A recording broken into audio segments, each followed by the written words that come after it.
नमस्कार, मी पंजाब डक हवामान अभ्यासक मी आहे माझ्या शेतामध्ये आणि आज आहे 9 सप्टेंबर 2024. आजपासून तर परत एक शेतकऱ्यासाठी अंदाज येत आहे. सर्व शेतकऱ्याला सांगू इच्छितो की राज्यामध्ये आज म्हणजे 9, 10, 11, 12 आणि 4 दिवस फक्त काही भागातच पाऊस पडणार आहे म्हणून हा अंदाज लक्षात येतो. म्हणजे राज्यात आणखी 4 दिवस 9, 10, 11, 12 पर्यंत फक्त काही जिल्ह्यातच पाऊस पडणार आहे म्हणून ही एक आनंदाची बातमी. कारण की उर्वरित राज्यामधला आता पाऊस म्हणजे राज्यातला बऱ्याच ठिकाणच्या जिल्ह्यातला पाऊस कमी होणार आहे. आणि विशेष म्हणजे सर्व शेतकऱ्याचं आता सोयाबीनचं पीक काढणीस आलेलं लातूरकडलं आलेलं आहे म्हणून त्यांच्यासाठी आनंदाची बातमी. लातूरमध्ये तिकडल्या भागामध्ये जवळपास 13 तारखेपासून तिकडला पाऊस उघडणार आहे म्हणून ही आनंदाची बातमी. पश्चिम महाराष्ट्र झालं, त्याच्यानंतर मध्य महाराष्ट्र, मराठवाडा या भागात देखील पाऊस उघड देणार आहे म्हणून हा आनंदाची बातमी.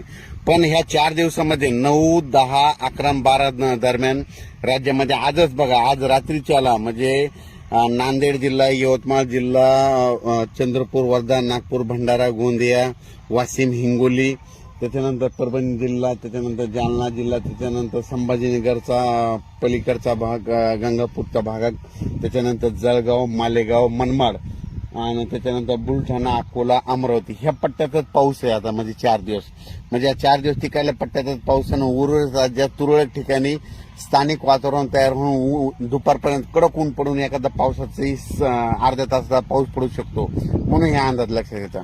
पण राज्यामध्ये सध्या सांगायचं झालं तर परत एकदा सांगतो, इकडं मालेगाव, नाशिक, त्याच्यानंतर मनमाड, त्याच्यानंतर इकडं जळगाव, त्याच्यानंतर जालना जिल्हा, त्याच्यानंतर इकडं जळगाव, जामोद, बुलढाणा, अकोला, अमरावती, वर्धा, नागपूर, भंडारा, गोंदिया, वाशिम, हिंगोली, पुसद, नांदेड, हिंगोली, परभणी आणि लातूर म्हणजे ह्या जिल्ह्यापर्यंत पाऊस ह्या 3 दिवसात पडणार आहे. आणि उर्वरित राज्यातला मात्र पाऊस म्हणजे उद्यापासून म्हणजे उघाड देणार आहे म्हणून हा अंदाज लक्षात येतो. म्हणजे सांगायचं झालं तर 14 तारखेच्या नंतर 14 तारखेपासून 14 सप्टेंबर पासून राज्यातला पाऊस म्हणजे उघाड देणार आहे. आणि बऱ्याच शेतकऱ्याचं सोयाबीन काढण्यास आलेलं आहे, उडीद देखील काढण्यात आलं आहे म्हणून त्यांच्यासाठी खास करून आनंदाची बातमी.